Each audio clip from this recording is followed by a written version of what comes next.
Hello, I'm Michelle Powers, and you are watching a special edition of Currents News. The governor has given the green light to New York schools, but some parents still have their foot on the brakes. We have team coverage. You'll hear from a teacher who says Catholic schools can be the safest in the city because they have the room to social distance.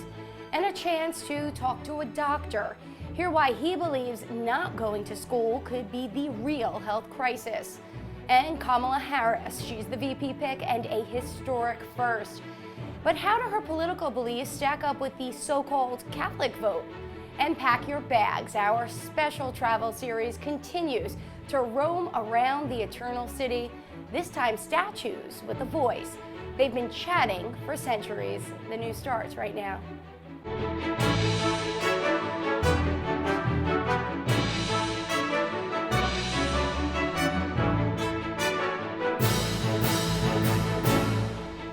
New York schools can officially reopen, but will they? Will students and teachers show up? That's the big question. In the Diocese of Brooklyn, preparations are underway to open school doors and keep them that way.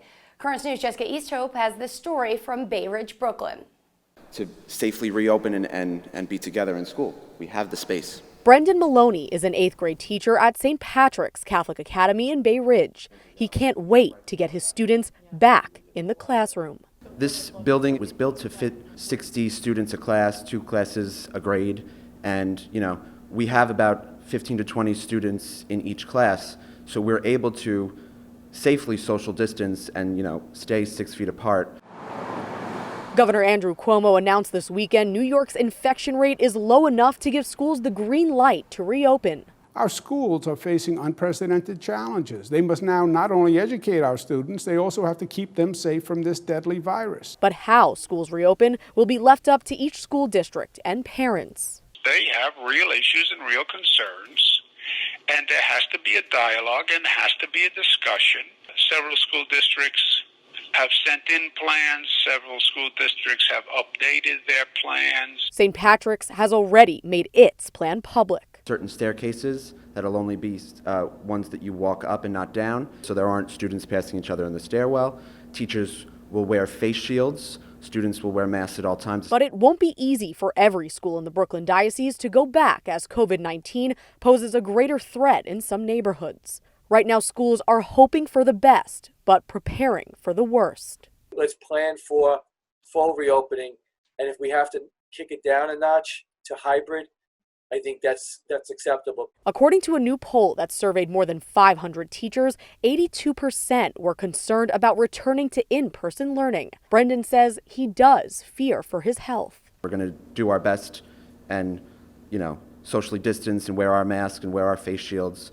But, you never know what's going to happen. Though he's eager to teach in front of his classroom, Brendan says Catholic schools in the Brooklyn Diocese are well equipped for online learning in case schools close again. We wouldn't miss a step, just like we didn't miss a step back in March. All right, go ahead, Justin. The kids are already so used to, learning digitally and learning through technology. In order to reopen in September, Catholic schools must have their plans approved first by the diocese, then by the state. In Bay Ridge, Jessica Easthope, Currents News. Reopening New York City's public schools will be no small feat either. Some teachers have threatened to stage a sick-out, and their union is indicating it might sue over reopening. Under Mayor Bill de Blasio's plan, kids will be in classrooms 1 to 3 days every week and learn online the rest of the time. Adding to concerns, there might not be enough school nurses on hand, and ventilation systems in some school buildings are in urgent need of upgrades. Plus, a new report shows at least 97,000 children in the U.S. tested positive for the virus in just the last 2 weeks of July. The report from the American Academy of Pediatrics and the Children's Hospital Association says at least 338,000 kids have tested positive since the pandemic began. Now, we all have questions about this. For answers, Currents News' Christine Persichetti sat down with Dr. Robert Tabali, an infectious disease specialist with the Catholic Medical Association. She started by asking him why the sudden spike. Well, we do understand for certain so far that this virus is less problematic for children than regular traditional seasonal influenza. It is an issue for children. They seem to maybe be asymptomatic, but they can have fairly high counts of virus in their bodies, but they don't really seem to be very symptomatic with it for the most part. Very small numbers of children can develop significant illness, such as these COVID-type toes, which is a blood clotting disorder. Very, very small numbers of children develop the lung issues that we see in adults. Although this virus can be problematic in very, very small numbers of children, for the most part, children deal with it much better than adults do. And simply because they don't exchange a lot of air in and out of their chest, so they don't actually broadcast the virus out into the air nearly as efficiently as an adult with adult-sized lungs coughing or sneezing would do. All right, so in your expert opinion, should schools reopen for in-person learning? Do you think it is safe for children then? Well, there's a domino effect when children can't go to school. There's problems, stresses in the family. Children get depressed. There has been a silent increase and a dramatic increase in suicides in children and young adults. Some states term children up to age 24. When the children are late adolescents or early adults, they seem to have more of a problem with depression and possibly gearing towards suicide. So the whole socialization aspect of being in school is very, very helpful for children. I'm a strong proponent of reopening schools. What I've seen, I've been working with a number of parochial schools in my area here where I live about retrofitting classrooms to try to decrease the potential for infection. One thing we can't do is think that just because we're reopening, everything is back to normal. No, unfortunately there's a new normal, and that includes children wearing masks and teachers wearing gloves and negative pressure, if possible, in the classrooms to try to get any virus that may be in the air externalized to the outside world and not harboring it in the classroom. The children could be at risk, but the people who are more at risk are the teachers who may have underlying medical conditions such as being overweight, hypertension, diabetes. And unfortunately, we don't have an approved therapy to put teachers on to prophylax them. There's a lot of talk that hydroxychloroquine may be effective in that manner. There's a lot of studies out there that are of less scientific caliber that do seem to show that there's a value there, but we don't have an approved medicine at this time. Last thing, really quickly, what do you think about Russia's vaccine? The president there, Vladimir Putin, said his daughter was one of the first to get it, but I don't think it's gone through extensive trials yet. Is that right? That's right, and there's a lot of concern that this may be a dangerous thing, and good luck with that. You won't see me recommending that to anybody that I care for. That was Dr. Robert Tabali, an infectious disease specialist with the Catholic Medical Association. The pandemic has been a worry for all of us, but for some, it's not their first fight to stay alive. Just ask the small business owners you're about to meet. They're a longtime neighborhood staple, already survived gentrification, and now they're taking on the coronavirus. Currents News' Emily Druby has that story from Harlem. There's a menu here. Famous fish market's doors have just opened for the day, but already people are waiting outside the Harlem shop. Customer number 1, come get your order. To get their hands on this fried up food. It's a sight the longtime owners feared they wouldn't see again. I have seen other businesses fall through this. Michael is the owner, Eric's son. The pandemic has crushed thousands of businesses across the country. A new report estimates 41% of Black-owned businesses shut down, more than double the amount of white-owned businesses. There you go. Famous Fish Market was started in 1974 by Eric's aunt. He took over in 1998 and now runs it along with his wife and 2 children. It has survived a lot, even the gentrification of the neighborhood. But when the pandemic erupted, the family thought this might be it. Honestly, I'm like, we're gonna do bad coming back into this. I just know because we never shut down. The most we ever shut down was a day. The Black-owned business fought hard to survive. We did a lot of things to deal with the coronavirus. We had to change our whole system. They changed everything from their hours to the way they take orders, even to the way customers receive their condiments. They struggled to get a loan and were turned down twice before getting the cash, but the hard work paid off. Not only has the 46-year-old business survived, it has thrived. When we got back, it was just the amount of love, it was just crazy. The family believes their Christian faith is a big key to their success.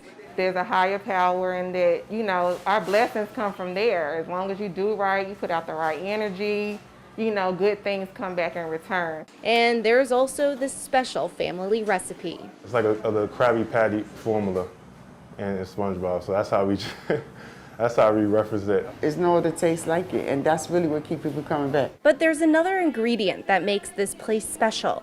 Family, something you feel the moment you walk through the door. I couldn't ask for a better father. Fried up food, faith, fortitude, and family. That's what you'll find at Famous Fish Market. In Harlem, Emily Druby, Currents News. There's a lot more news headed your way, including an introduction. Meet Kamala Harris and decide if the Democratic ticket deserves your vote. An in-depth look at politics and your Catholic conscience.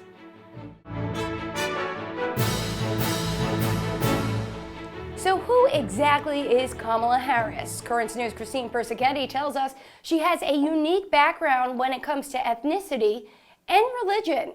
This week we got a first glimpse of the Biden-Harris campaign in person and with the release of their first ad.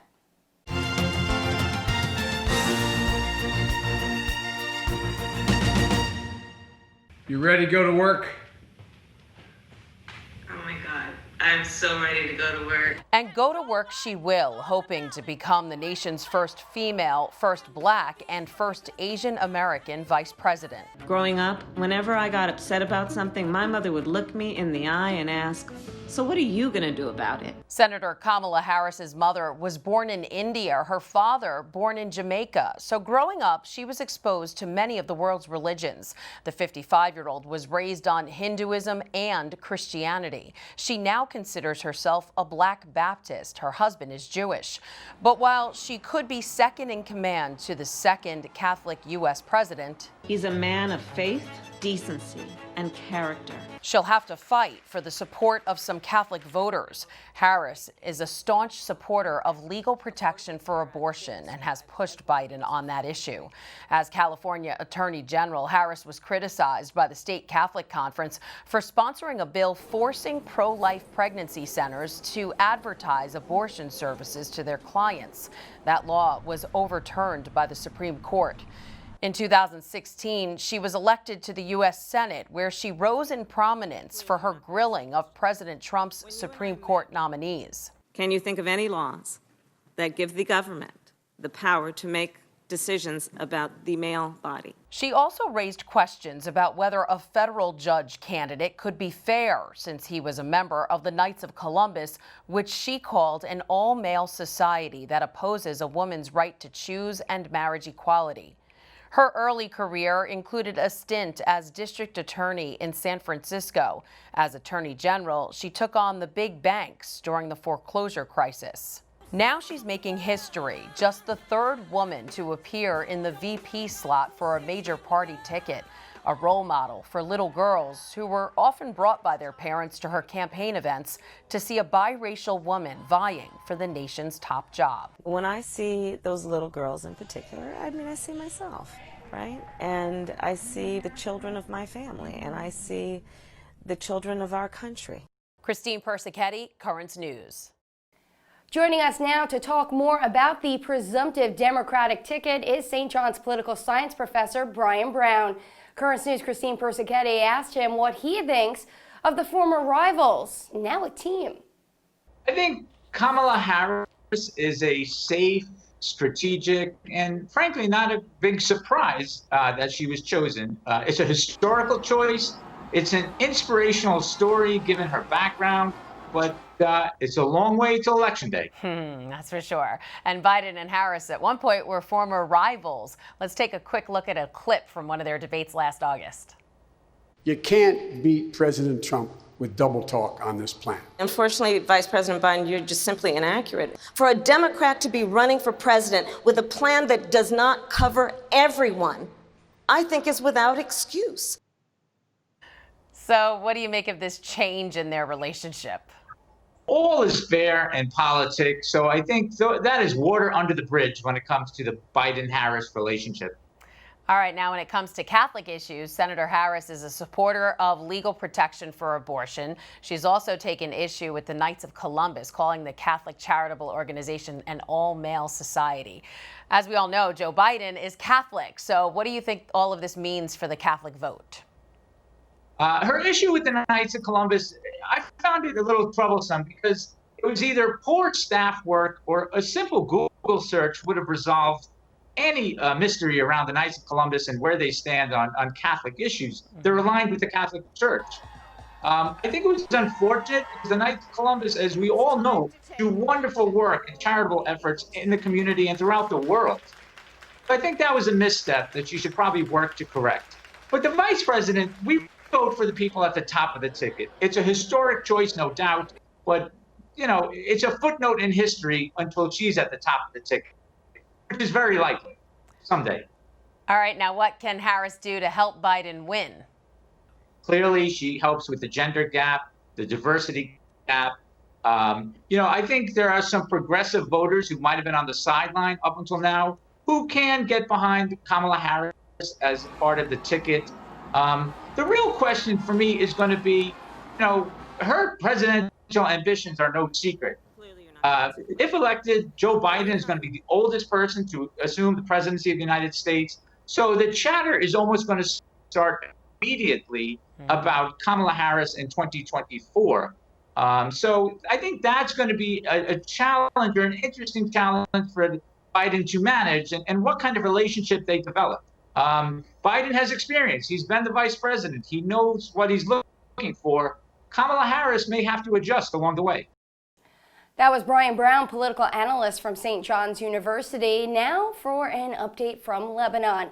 An urgent warning that Beirut was facing deadly danger was ignored by the top leaders in Lebanon, adding fuel to the angry protests on the city streets.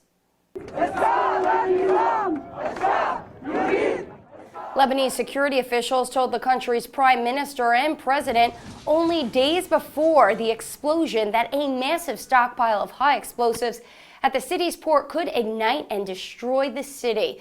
The warning was ignored and at least 220 people were killed in that blast. New York's Cardinal Timothy Dolan is praying for the people of Lebanon and asking for the intercession of the country's beloved Saint Charbel. We ask your guidance, your blessing, your protection, your solace upon the suffering people of Lebanon. That country, so fragile, so tense, even at its best, has just been further fractured by the terrible tragedy of the explosion. Saint Charbel, a 19th century Maronite priest, is known for his miraculous healings for those who visit his tomb. This shrine at St. Patrick's Cathedral was dedicated in 2017 during a mass attended by the Lebanese patriarch of the Maronite Church. There are several ways you can help the people of Lebanon. The Catholic Near East Welfare Association at cnewa.org is where you can make a contribution. You can also make a donation at caritas.org, and monetary gifts through the Aid to the Church in Need are being accepted at aidtothechurchinnneed.org.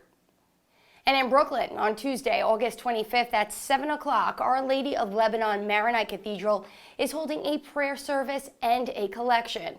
The church is located at 113 Remsen Street in Brooklyn Heights. Pope Francis is doing his part to help, too. He sent a donation of almost $300,000.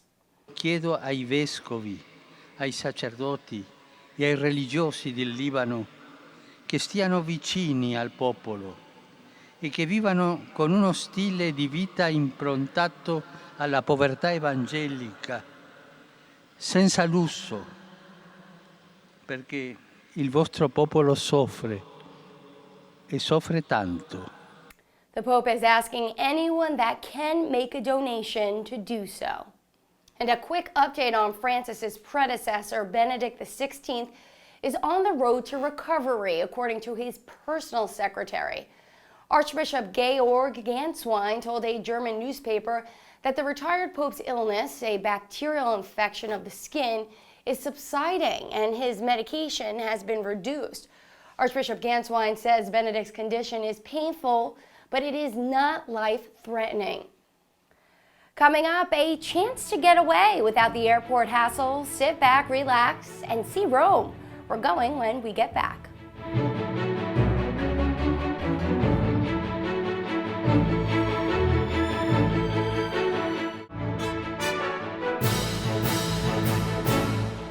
It is time for a trip. We've all been saying it, so let's at least take a virtual one. Melissa Butts, our Vatican correspondent, has the itinerary. Since European vacations have been canceled for the time being, we're letting her roam around the Eternal City. For the next couple of weeks, Melissa won't show us everything we are missing, but everything we have to look forward to the next time we get to escape to Italy. Today, we're talking statues.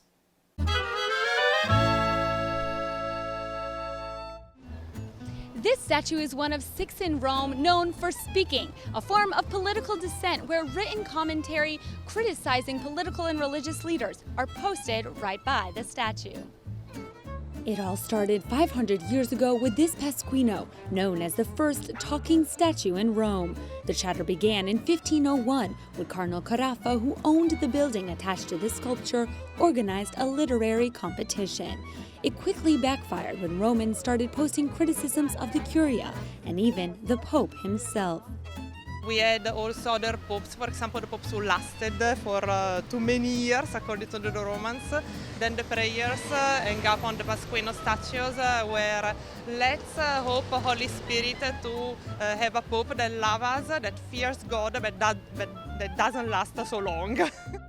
Popes condemned the behavior but couldn't stop it. Some statues were taken off the streets and enclosed in museums. The Pasquino had guards placed by it day and night. Still, the sarcastic comments continued. Today is no different. 2 notes hang by the statue. The first one is mainly celebrating the Pasquino statue as the place where the cardinals had always been criticized. The other one is asking to the people to keep on doing these critics, mainly against the establishment. Just around the corner is the Pasquino's closest friend, the Abate Luigi. He would often engage in banter with the Pasquino, like with other statues. The Marforio asked, but is it true that all of the French are thieves? And the Pasquino answered, no, not all of them, but Bonaparte, which is the main part, yes. Bonaparte is the last name of Napoleon. Witty conversations like these were common on statues in the most populated parts of Rome. Piazza Vidoni was chosen as Abate Luigi's home only around 100 years ago. Satire originally hung around Abate Luigi's neck until his head was likely stolen in the 1930s, making the commentary much more difficult to continue for this particular talking statue, one of 6 throughout the Eternal City. At the height of these statues' popularity, really only Roman nobility and academics could read and write. So what they did was they would share what was written with their neighbors. And this tradition still continues today, with these anonymous notes being called the voice of the Roman people. In Rome, Melissa Butts, Currents News. And that is Currents News. I'm Michelle Powers. Thank you for joining us because we are putting your faith in the news. Remember to join Christine Persichetti every weeknight at 7. Have a great weekend.